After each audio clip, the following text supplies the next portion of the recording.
मिनश्शैतानिर्रजीम बिस्मिल्लाहिर्रहमानिर्रहीम अल्हम्दुलिल्लाहि रब्बिल आलमीन वस्सलातु वस्सलामु अला सय्यिदिल अंबिया'i वल मुरसलीन व अला आलिहि तय्यबीन अत्ताहिरीन।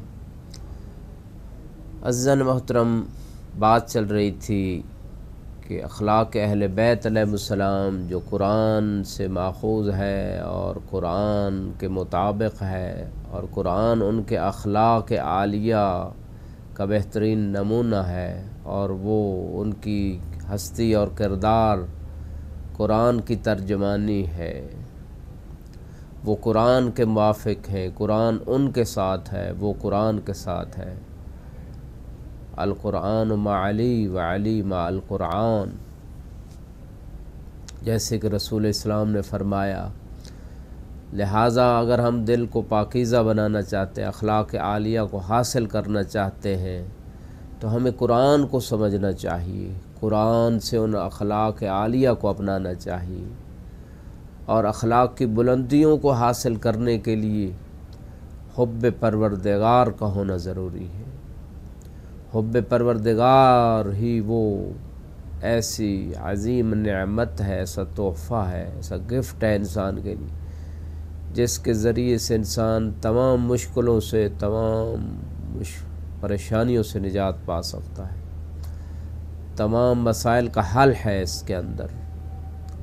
और हुब्ब परवरदिगार से इंसान तमाम गुनाहों से निजात हासिल कर सकता, बड़ी आसानी से निजात हासिल कर सकता है। मुश्किल इस वजह से होती है इंसान को गुनाहों से निजात में, क्योंकि जब हुब्ब परवरदिगार नहीं होती,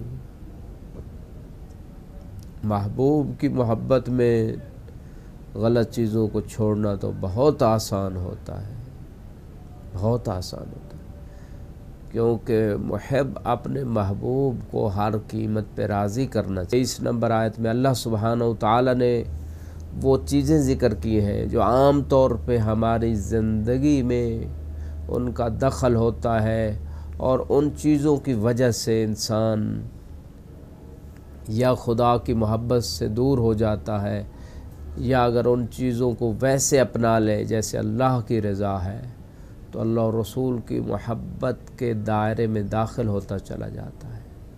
उन्हीं चीज़ों में से एक चीज़ जो ज़िक्र हुई है, अम्वालन इक़्तरफ़्तुमूहा, कि अगर वो माल जिनको तुमने कमाया है अल्लाह और रसूल और अल्लाह के रास्ते में जिहाद से ज़्यादा महबूब है, तो फिर अल्लाह के अज़ाब और हुक्म का इंतज़ार करो। और अल्लाह फासिकों को हिदायत नहीं देता। दो चीज़ों से इंसान दो चार होता है। अगर इन चीज़ों की मोहब्बत को तरजीह दे दे जो ज़िक्र हुई आयत में, एक तो हिदायत नसीब नहीं होती और दूसरा खुदा के अज़ाब का मुस्तहक़ हो जाता है। माल दुनिया, इसके दो पहलू हैं। एक पहलू जिससे इंसान खुदा की मोहब्बत और रसूल की मोहब्बत को हासिल कर सकता है, और एक पहलू वो है कि जिससे खुदा की मोहब्बत से महरूम हो सकता है। वो पहलू जिससे खुदा की मोहब्बत को हासिल कर सकता है, रसूल की मोहब्बत को हासिल कर सकता है कि माल को हलाल तरीके से कमाए। पहला स्टेप तो ये है कि माल कमाए, क्योंकि रिज़्क़ हलाल नहीं कमाएगा तो दूसरों का मोहताज हो जाएगा।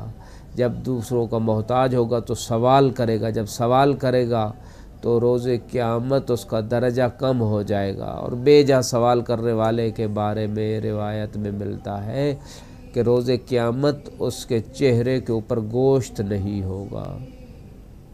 एक शख्स रसूल इस्लाम की खिदमत में हाज़िर हुआ और अर्ज़ की, या रसूल अल्लाह, मुझे वो अमल बताइए कि जिस अमल से मुझे कोई एक ऐसा अमल बता दे कि मैं जन्नत जा सकूं, मुझसे ज़्यादा अमल नहीं हो सकते।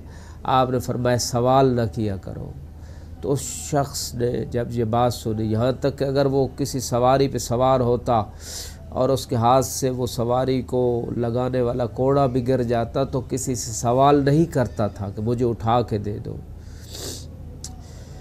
کیونکہ جب انسان کسی سے سوال کرتا ہے تو اس کا حق اس کی گردن پہ ہو جاتا ہے، اجر کا زیادہ حصہ وہ لے جاتا ہے۔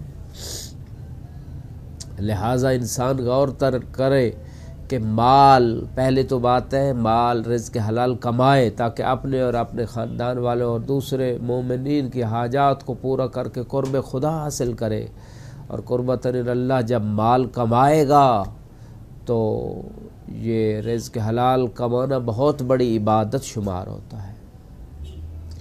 اور دوسری بات، دوسرا مرحلہ یہ ہے مال کے اعتبار سے تاکہ خدا کی محبت کے دائرے میں رہے، وہ رزق حلال کمائے، حرام طریقے سے نہ کمائے، حرام چیزوں کو بیچ کر نہ کمائے، حرام معاملے سے نہ کمائے، جھوٹ کی قسم کھا کر نہ کمائے، دھوکہ دے کر نہ کمائے۔ جیسے عام طور پہ ہوتا ہے کپڑے کی دکان میں بڑی لائٹنگ کی جاتی ہے، وہاں کپڑا کچھ اور دکھائی دے رہا ہے، باہر آئیں تو اس کی کوالٹی کچھ اور نظر آتی ہے۔ اسی طرح جھوٹی قسمیں کھائی جاتی ہیں۔ اسی طرح جو ہے باقی چیزوں میں، ہر چیز میں ملاوٹ۔ پھل دیکھ لے، بیچنے والا سامنے اور رکھ کے بیٹھا ہے، پیچھے اور رکھ کے بیٹھا ہے، سبزی میں بھی گاہک کو دکھا اور رہا ہے، بیچ اور رہا ہے، تو یہ غش ہے، یہ ملاوٹ ہے، یہ حرام ہے۔ لہٰذا انسان اپنے رزق کو حلال طریقے سے کمائے۔ یہ دوسرا مرحلہ ہے خدا اور رسول کی محبت کے حصول کا۔ اگر خدا نہ خواستہ بالعکس ہوا تو الٹا محبت پروردگار کی بجائے انسان خدا سے دور ہوتا چلا جائے گا۔ پھر حلال رزق کمانے کے بعد جو خمس بنتا ہے وہ ادا کیا جائے، کیونکہ محمد و آل محمد کا حق ہے۔ اگر ان کا حق نہ دیا تو تباً وہ کیسے راضی ہوں گے؟ زکوٰۃ جن فقراء کا حق ہے، خدا اپنے حقوق بھی اگر چاہے گا، ہر ایک کو نہیں، چاہے گا تو معاف کرے گا، لیکن جو بندوں کے حقوق ہے زکوٰۃ میں سے وہ ان کو دیا جائے، ورنہ مال حلال میں حرام مکس ہو گیا، برکت نہیں رہے گی۔ وہ زکوٰۃ، وہ خمس ادا کیا جائے مال میں برکت کے لیے، اپنی طہارت نفس کے لیے، اور خدا اور رسول کی محبت کے حصول کے لیے مال کو حلال رکھا جائے۔ پھر ان کو ایسے امور پہ خرچ کیا جائے کہ جن امور میں شریعت نے اجازت دی، مباح امر میں، مستحب امر میں، واجب امر میں، اپنے اور اہل و عیال کو اپنی استطاعت کے مطابق ان کی ضروریات کو پورا کرنا باعث ثواب ہے، کیا جائے۔ اگر کوئی خرچہ نہیں دیتا، دے سکتا ہے، گنہگار ہے۔ یہ خدا کی محبت کے حصول کا طریقہ، اپنے خاندان والے، گھر والوں کے اوپر توسع کرنا، ان کے کھانے پینے اور باقی چیزوں میں وسعت، بشرط کہ اسراف پیدا نہ ہو، فضول خرچی کا مورد نہ ہے، ورنہ خدا کی محبت سے دور ہوتا چلا جائے گا۔ اسی طرح حج کرنا اگر واجب ہو جائے، جب درخواستیں مانگی جاتی اتنے پیسے ہوں کہ حج پہ جا سکتے ہیں، جانا واجب ہے، ورنہ اسی مال کی وجہ سے خدا سے دور ہو گیا۔ خدا کی محبت کے کمانے کے طریقے یہ ہیں، مال کے ذریعے سے مدارس کا قیام، ٹی وی چینلز کی سپورٹ کی جائے، ایسی کتابیں چھپوائی جائیں جس سے لوگوں کی ہدایت ہو، ایسے نیٹ کے ذریعے پروگرام شروع کیے جائیں، ایسے ٹیوٹرز کا قیام کیا جائے، مجالس کروائی جائیں، مساجد قائم کی جائیں، لوگوں کی ہدایت و تربیت پہ زیادہ مال خرچ کیا جائے۔ یہ خدا کی محبت کمانے کا بہترین طریقہ ہے، جیسے جناب خدیجہ سلام اللہ علیہا نے اپنے مال کو دین کی نشر و اشاعت میں قربان کر دیا۔ وآخر دعوانا ان الحمد للہ رب العالمین، والسلام علیکم ورحمۃ اللہ وبرکاتہ۔